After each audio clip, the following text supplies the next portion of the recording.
One morning, Thomas stood at Farquhar, the top station of his branch line, with his two coaches, Annie and Clarabel. They were waiting for Bertie the bus to arrive. He was very late, which made Thomas very cross. Phew!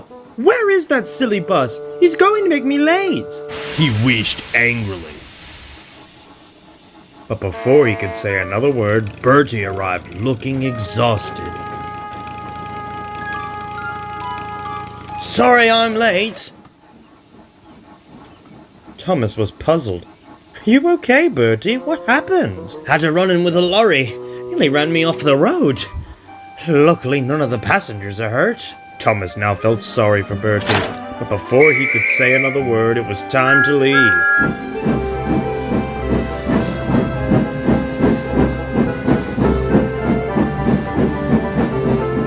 Thomas couldn't stay upset for long. It was a lovely day. The countryside was peaceful, and Annie and Clarabel sang as they puffed cheerfully down the line.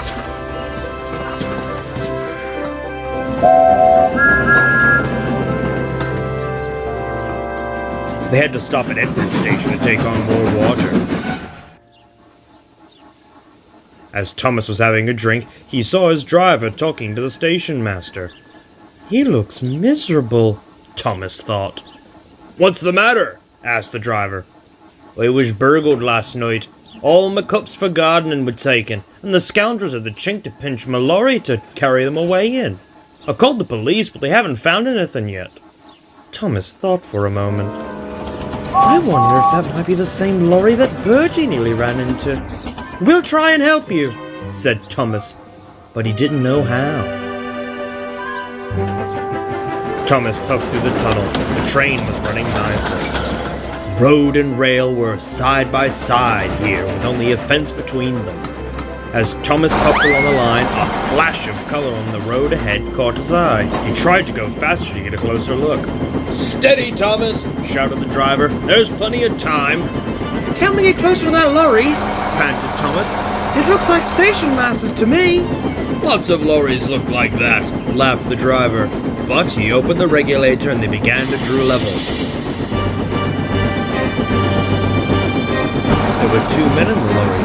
They waved when they saw Thomas, then tried to go faster. That's the lorry all right, Thomas, said the fireman. And those two must be the thieves. But we can't stop them. They'll be long gone before the next station. We need pencil, paper, and something to put a note in, said the driver. We'll throw out a message at the next signal box. Quickly, he wrote the note and they put it in the fireman's empty lunch tin. Then, drawing ahead of the lorry, Thomas whistled to attract the signaler's attention. They slowed down so the fireman could throw the box up to him, and as they went past, both driver and fireman shouted "Police!" at the top of their voices. By now, the stolen lorry had gotten well ahead, and Thomas didn't see it again.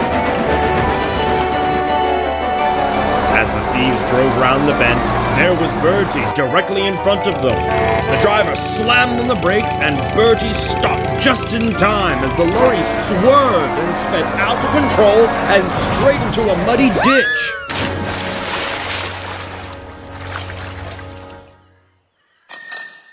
Hello, hello, hello. And what's going on here? That afternoon, Sir Topham Hatt arrived at Farquhar on board Harold the helicopter. Well done, Bertie! Cheered Thomas. You did a great job stopping those thieves, I hear. Maybe you should become a police bus instead. Sounds tempting, but I'd rather stay a bus. I've had about enough excitement for one day. Thomas's driver and fireman told Sir Topham Hatt, the station master, the whole story, and the station master thanked Bertie and Thomas for their prompt action. The passengers cheered loudly, and they cheered even more when they heard that the station master's gardening cups had all been found, undamaged, in a sack in the back of the lorry. A long time ago, said Sir Topham Hatt, Thomas and Bertie have shown how valuable they are to the smooth running of my railway. I'm sure you all will agree that today they have once again proved themselves to be really useful. As a reward, both of you will be given a fresh coat of paint and a reworked timetable for smoother runnings. Oh, sir! Thank you, sir!